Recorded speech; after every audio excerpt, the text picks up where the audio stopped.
Hello guys, ഞാൻ അൽജോ ഏലിസ് അൻജോയുടെ പുതിയൊരു വീഡിയോയിലേക്ക് ഏവർക്കും സ്വാഗതം. അപ്പോൾ ഇന്നത്തെ വീഡിയോയ്ക്കകത്ത് നമ്മൾ ഡിസ്കസ് ചെയ്യാൻ പോകുന്നത് ഇൻവെസ്റ്റ്മെൻറ്റിനെ കുറിച്ചോ സേവിങ്സിനെ കുറിച്ചോ ഒന്നുമല്ല.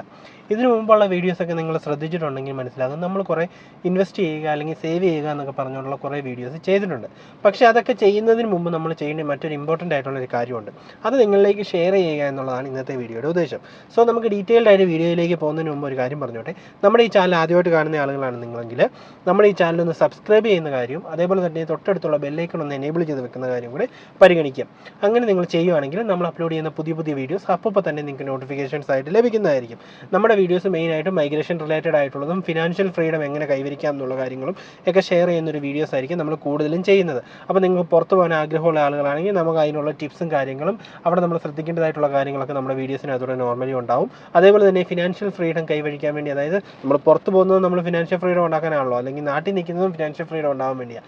സോ അത് നമ്മൾ നല്ലൊരു ജോലി ചെയ്ത് അല്ലെങ്കിൽ നമുക്ക് ഇൻവെസ്റ്റ് ചെയ്ത് നമുക്ക് എങ്ങനെ ഫിനാൻഷ്യൽ ഫ്രീഡത്തിലേക്ക് എത്തിപ്പെടാം, നമുക്ക് എങ്ങനെ വളരാം എന്നുള്ള വീഡിയോസൊക്കെ ആയിരിക്കും നമ്മൾ കൂടുതലും ചെയ്യുന്നത്. സോ നിങ്ങൾക്ക് താല്പര്യമുണ്ടെങ്കിൽ നമ്മുടെ ഈ ചാനൽ ഒന്ന് സബ്സ്ക്രൈബ് ചെയ്യുന്ന കാര്യം കൂടെ പരിഗണിക്കുക. അപ്പോൾ നമ്മുടെ ചാനലിൽ ഇനിയിപ്പോൾ സ്റ്റോക്ക് മാർക്കറ്റിൻ്റെയും ക്രിപ്റ്റോ കറൻസിയുടെയും ഒക്കെ ഡീറ്റെയിൽഡ് ആയിട്ടുള്ള വീഡിയോസ് വരും ദിവസങ്ങളിൽ വരുന്നതായിരിക്കും. സോ നിങ്ങൾക്ക് അതെല്ലാം കാണുകയും നിങ്ങൾക്ക് മനസ്സിലാക്കുകയും നിങ്ങൾക്ക് നമുക്ക് ഒന്നിച്ച് ഇൻവെസ്റ്റ് ചെയ്യാനും വളരാനും ഉള്ള ഒരു ഓപ്പർച്യൂണിറ്റി നമ്മുടെ ഈ ചാനലിലൂടെ നമുക്ക് കിട്ടുന്നതായിരിക്കും. അപ്പോൾ നമ്മൾ ആദ്യമേ തന്നെ പറഞ്ഞു, ഇൻവെസ്റ്റ് ചെയ്യുക അല്ലെങ്കിൽ സേവ് ചെയ്യുക എന്നുള്ളതിനേക്കാൾ ഉപരിയായിട്ട് നമ്മൾ ഇതിനെല്ലാം മുൻപേ നമ്മൾ ചെയ്യേണ്ട ഒരു കാര്യം അതെന്താണെന്നുള്ളതാണ് നമ്മൾ പറയാൻ പോകുന്നതെന്ന്.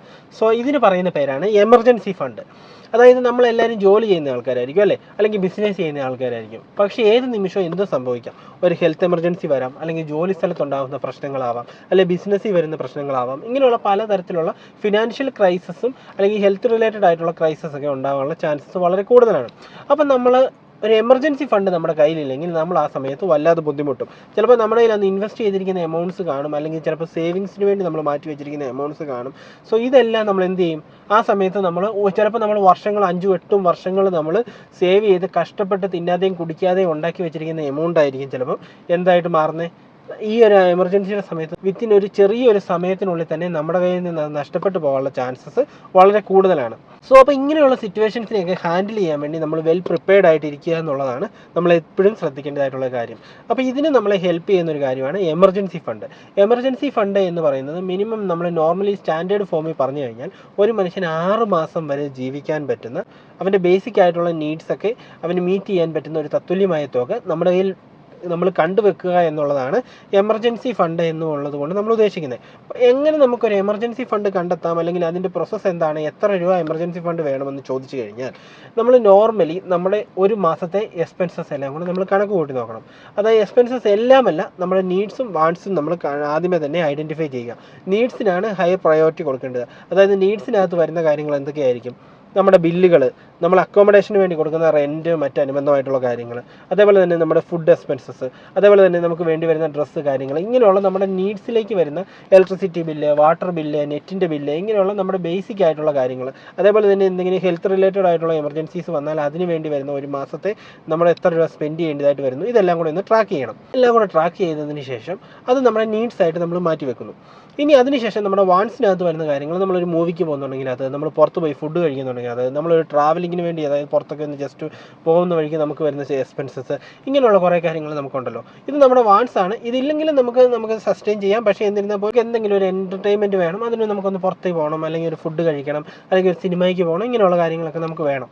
സോ അതും കൂടെ നമ്മൾ ഇതിനകത്തേക്ക് കൂട്ടുക. സോ ഇതെല്ലാം കൂടെ കൂട്ടിക്കഴിയുമ്പോൾ നമുക്ക് ഒരു മാസം ഫോർ എക്സാമ്പിൾ ഒരു 20,000 രൂപയാണ് നിങ്ങൾക്ക് മുന്നോട്ട് പോകാൻ വേണ്ടി 20,000 രൂപ നിങ്ങൾക്ക് എക്സ്പെൻസ് വരുന്നുണ്ടെന്ന് കണക്ക് കൂട്ടുക. ജസ്റ്റ് അങ്ങനെ ഒരു എക്സാമ്പിൾ പറയാം.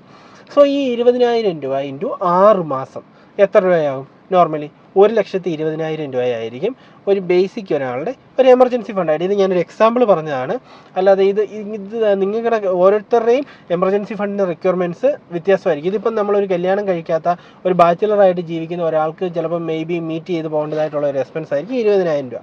അതല്ലാതെ ഇപ്പം നിങ്ങൾ കല്യാണം കഴിച്ചു, നിങ്ങൾക്ക് കുട്ടികളുണ്ട്, അങ്ങനെയൊക്കെ വരുന്ന സാഹചര്യങ്ങൾ നിങ്ങൾക്ക് ഇതിലും കൂടുതൽ എമർജൻസി ഫണ്ടിൻ്റെ ആവശ്യം വരും. അത് ഓരോരുത്തരും അവരവരുടേതായിട്ടുള്ള ചെലവുകൾ എന്താണെന്ന് മനസ്സിലാക്കുകയും അത് പ്രോപ്പറായിട്ട് എഴുതി വെക്കുകയും അതിന് തത്തുല്യമായിട്ടുള്ള തുക എമർജൻസി ഫണ്ടായിട്ട് കണ്ടെത്തുകയും ചെയ്യണം. ഒരു ദിവസം കൊണ്ട് നമുക്ക് ഇത് ഉണ്ടാക്കിയെടുക്കാൻ പറ്റത്തില്ല. അപ്പോൾ ഇത് ഉണ്ടാക്കിയെടുക്കാൻ വേണ്ടി നമുക്ക് കുറച്ച് ടൈം എടുക്കും. സോ ഇത് നമുക്ക് 1 മാസമോ 2 മാസമോ കൊണ്ടല്ല, നമ്മളിതൊരു 6 മാസം അല്ലെങ്കിൽ 1 വർഷം കൊണ്ടൊക്കെ ആയിരിക്കും നമ്മളിത് ബിൽഡ് ചെയ്തെടുക്കുന്നത്. സോ ഈ എമർജൻസി ഫണ്ട് ബിൽഡ് ചെയ്തതിന് ശേഷം മാത്രം ഇൻവെസ്റ്റ് ചെയ്യുന്നതായിരിക്കും എപ്പോഴും നല്ലത്. ഇനി അതല്ല, നിങ്ങൾക്ക് നല്ല വിൽ പവറും എല്ലാം കൂടെ മാനേജ് ചെയ്യാൻ പറ്റുമെന്നൊക്കെ ഉള്ള ആൾക്കാരാണെങ്കിൽ നിങ്ങൾക്ക് രണ്ടും കൂടെ ഒന്നിച്ച് മാനേജ് ചെയ്യാം. അതായത് ഒരു തുക നമുക്ക് എമർജൻസി ഫണ്ടിലേക്ക് മാറ്റി വെക്കുക, അതേപോലെ തന്നെ അതിന് കറസ്പോണ്ടിങ് ആയിട്ടുള്ള ഒരു തുക നിങ്ങളുടെ ഇൻവെസ്റ്റ്മെൻറ്റിന് വേണ്ടിയിട്ട് ചെയ്യുക. അത് നമുക്ക് കുറച്ചുകൂടെ ഡിസിപ്ലിനും കാര്യങ്ങളൊക്കെ ഉണ്ടെങ്കിൽ നമുക്ക് അത്രയും മെൻ്റലി നമ്മളെ കൺട്രോൾ ചെയ്യാൻ പറ്റുമെന്നുണ്ടെങ്കിൽ നമ്മുടെ എക്സ്പെൻസസ് ഒക്കെ നമുക്ക് അത്രയും കട്ട് ചെയ്ത് നമുക്ക് നോർമലി ഈ രീതിയിൽ ഇത് ചെയ്യാൻ പറ്റുമെന്നുണ്ടെങ്കിൽ അത് നിങ്ങൾക്ക് ചെയ്യാവുന്നതാണ്. അല്ലാത്ത പക്ഷം നമ്മളൊരു 6 മാസത്തെ നമുക്ക് തത്തുല്യമായിട്ട് 6 മാസത്തേക്ക് നമുക്ക് ജീവിക്കാനുള്ള എമൗണ്ട് എപ്പോഴും എമർജൻസി ഫണ്ടായിട്ട് കണ്ടെത്തുന്നിടം വരെ വേറെ ഇൻവെസ്റ്റ്മെൻറ്റിനോ കാര്യങ്ങൾക്കോ ഒന്നും പോകാതിരിക്കുന്നതായിരിക്കും നല്ലത്. ഇനി എമർജൻസി ഫണ്ട് എങ്ങനെ ചെയ്യാം? എമർജൻസി ഫണ്ട് നമുക്ക് ക്രിയേറ്റ് ചെയ്തെടുക്കാൻ വേണ്ടി പല ഓപ്ഷൻസ് ഉണ്ട്.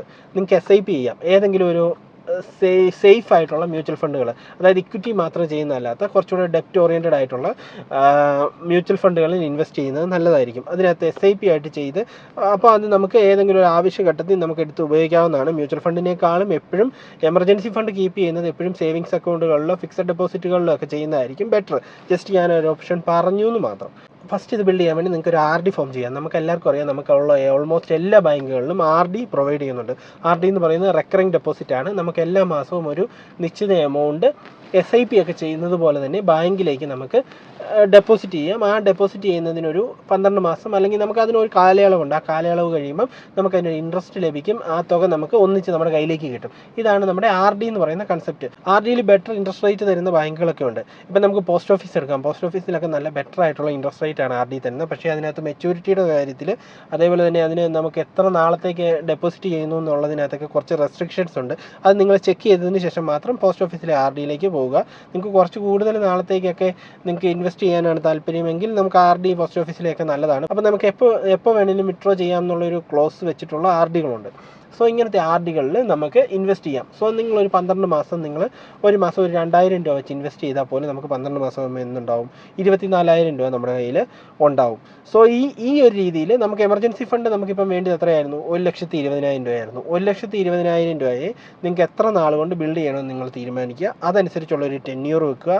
അതനുസരിച്ചിട്ടുള്ള ഒരു RD നിങ്ങൾ പ്രിഫർ ചെയ്യുക. ഈ ഒരു RD ഒന്നെങ്കിൽ നിങ്ങൾക്ക് RD ചെയ്യാം. ഇതേപോലെ തന്നെ നിങ്ങൾക്ക് ഇനി ഇപ്പം നല്ല ഡിസിപ്ലിൻ ഉണ്ട്, നിങ്ങളുടെ ക്യാഷ് ഒന്നും എടുത്ത് അനാവശ്യമായിട്ട് ചിലവാക്കി കളയില്ല എന്നുള്ള ആൾക്കാരാണെങ്കിൽ RD കൂടണമെന്നില്ല. നോർമലി ഒരു സേവിങ്സ് അക്കൗണ്ടിലേക്ക് പൈസ മാസം ഡെപ്പോസിറ്റ് ചെയ്താൽ മതി. പക്ഷേ ഇത് എല്ലാവർക്കും പോസിബിൾ അല്ല. കാരണം എല്ലാവരുടെയും നമുക്കറിയാം, ഇത് നമ്മുടെ ഈ കുറച്ച് പൈസ ലിക്വിഡായിട്ട് ഇരുന്ന് കഴിഞ്ഞാൽ നമ്മൾ എപ്പോഴും അതെടുത്ത് യൂസ് ചെയ്യാനുള്ള ചാൻസസ് വളരെ കൂടുതലാണ്. പക്ഷേ ഇനിയിപ്പോൾ നിങ്ങൾക്ക് അത് അങ്ങനെ ചിലവാക്കാനുള്ള ടെൻഡൻസി ഒന്നും ഇല്ലാത്ത നല്ല അത്രയും സെൽഫ് ഡിസിപ്ലിൻ ഉള്ള അല്ലെങ്കിൽ അത്രയും മെൻ്റലി നമുക്ക് നമ്മളെ കൺട്രോൾ ചെയ്യാൻ പറ്റുന്ന രീതിയിലുള്ള ആൾക്കാരാണെങ്കിൽ നിങ്ങൾക്ക് അങ്ങനെ തന്നെ ഓപ്ഷൻ സെലക്ട് ചെയ്യാവുന്നതാണ്. ഇനി അങ്ങനെ ചെയ്യുന്ന ആളുകൾ ഒരു കാരണവശാലും ആ ബാങ്ക് അക്കൗണ്ട് ഗൂഗിൾ പേയോ അല്ലെങ്കിൽ മറ്റങ്ങനെയുള്ള UPI റിലേറ്റഡ് ആയിട്ടുള്ള ആപ്പുകളിൽ ലിങ്ക് ചെയ്യാതിരിക്കാൻ വേണ്ടി ശ്രദ്ധിക്കുക. അതിൻ്റേതായിട്ടുള്ള ഡെബിറ്റ് കാർഡ്, ക്രെഡിറ്റ് കാർഡ് ഇങ്ങനെയുള്ള കാർഡുകളൊന്നും അതിന് യൂസ് ചെയ്യാതിരിക്കുക. കാരണം ഇങ്ങനെയുള്ള ആപ്ലിക്കേഷൻസ് ഒക്കെ നമ്മൾ യൂസ് ചെയ്യുക അല്ലെങ്കിൽ കാർഡ് യൂസ് ചെയ്യുക എന്നൊക്കെ പറയുമ്പോൾ നമ്മൾ എപ്പോൾ വേണമെങ്കിലും അതിനകത്ത് നിന്ന് ഫണ്ട് വിഡ്രോ ചെയ്യാനുള്ള ചാൻസസ് വളരെ കൂടുതലാണ്. സോ അതുകൊണ്ട് തന്നെ അങ്ങനെയുള്ള വിഡ്രോ ചെയ്യാനുള്ള ഓപ്ഷൻസ് പരമാവധി ലിമിറ്റഡ് ആക്കി വെക്കുക. അപ്പം നമ്മളിങ്ങനെ ഒരു എമർജൻസി ഫണ്ട് ബിൽഡ് ചെയ്തെടുത്തു കഴിഞ്ഞാൽ നമുക്ക് നാളെ അത് നമുക്കൊരു ആവശ്യം വരുന്ന സമയത്ത് നമുക്കതെടുത്ത് ഉപയോഗിക്കാൻ പറ്റും.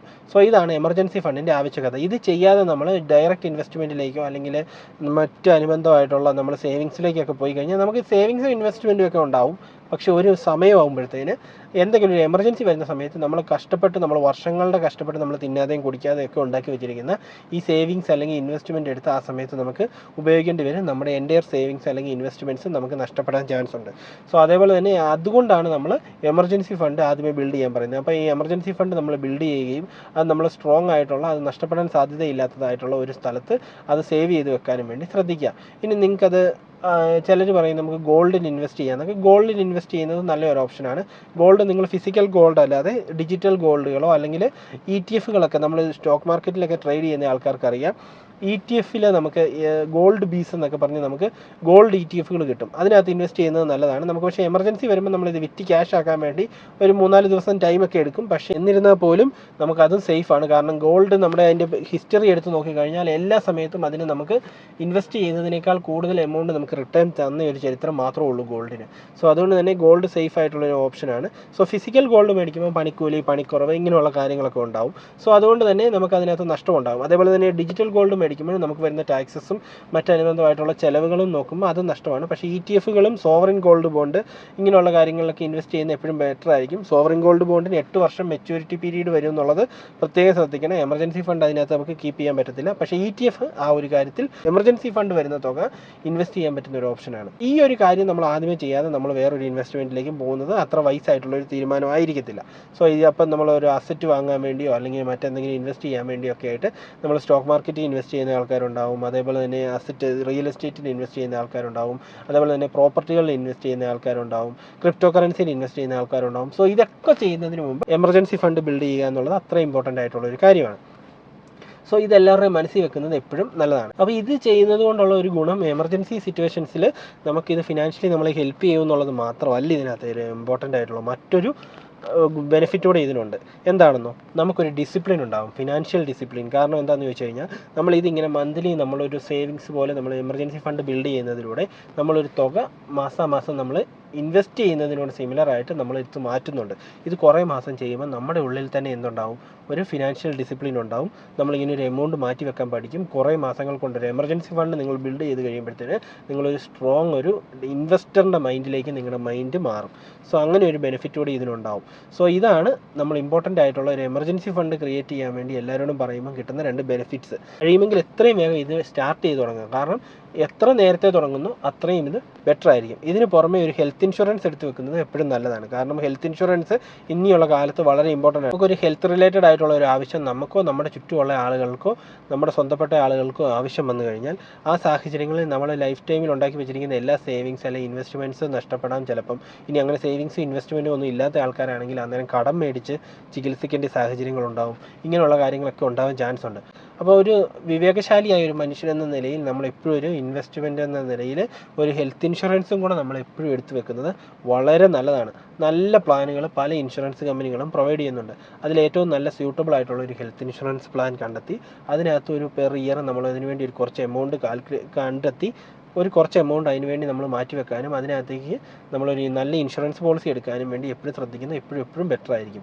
സോ അതും കൂടെ നിങ്ങളൊന്ന് പരിഗണിക്കുന്നത് എപ്പോഴും നല്ലതായിരിക്കും. അതേപോലെ അത്യാവശ്യം സാലറി ഉള്ള ആൾക്കാരൊക്കെ ആണെങ്കിൽ നിങ്ങൾ ഹെൽത്ത് ഇൻഷുറൻസ് എടുക്കുന്നത് നമുക്ക് ടാക്സ് ഡിഡക്ഷൻസിൽ നമുക്ക് കാണിക്കാൻ പറ്റുന്നതായിരിക്കും. അതിൻ്റേതനുസരിച്ചിട്ടുള്ള ഒരു ടാക്സിനകത്തൊക്കെയുള്ള ബെനിഫിറ്റ്സും നമുക്ക് കിട്ടാൻ ചാൻസസ് ഉണ്ട്. സോ ഇതൊക്കെ നിങ്ങൾ എപ്പോഴും നമ്മുടെ മനസ്സിൽ നമ്മളൊരു ഫിനാൻഷ്യൽ ഫ്രീഡം നേടാൻ വേണ്ടി ചെയ്യുന്ന ആളുകൾക്ക് എപ്പോഴും ചെയ്യാവുന്ന കാര്യങ്ങളാണ്. സോ ഇതായിരുന്നു ഇന്നത്തെ വീഡിയോയ്ക്ക് ഞാൻ നിങ്ങളോട് പറയാൻ വേണ്ടി ആഗ്രഹിച്ചത്. സോ ഈ വീഡിയോ നിങ്ങൾക്ക് ഇഷ്ടപ്പെട്ടു എന്ന് വിചാരിക്കുന്നു. ആദ്യമേ പറഞ്ഞതുപോലെ തന്നെ ഈ വീഡിയോ ഇഷ്ടപ്പെട്ടെങ്കിൽ ഈ വീഡിയോ ഒന്ന് ലൈക്ക് ചെയ്യുക. അതേപോലെ തന്നെ നിങ്ങളുടെ വാലിഡ് ആയിട്ടുള്ള കമൻറ്റ്സ് അത് ഒത്തിരി എനിക്ക് ഹെൽപ്ഫുൾ ആയിരിക്കും. നമ്മുടെ ആ കമൻറ്റ് ബോക്സിൽ അതൊന്ന് രേഖപ്പെടുത്താൻ വേണ്ടി ശ്രദ്ധിക്കുക. അപ്പോൾ നമുക്ക് ഇന്നത്തെ വീഡിയോ വൈൻഡപ്പ് ചെയ്യാം. ഇനി നമുക്ക് മറ്റൊരു വീഡിയോ ആയിട്ട് കണ്ടുമുട്ടുന്നത് വരെ ടേക്ക് കെയർ, ബൈ.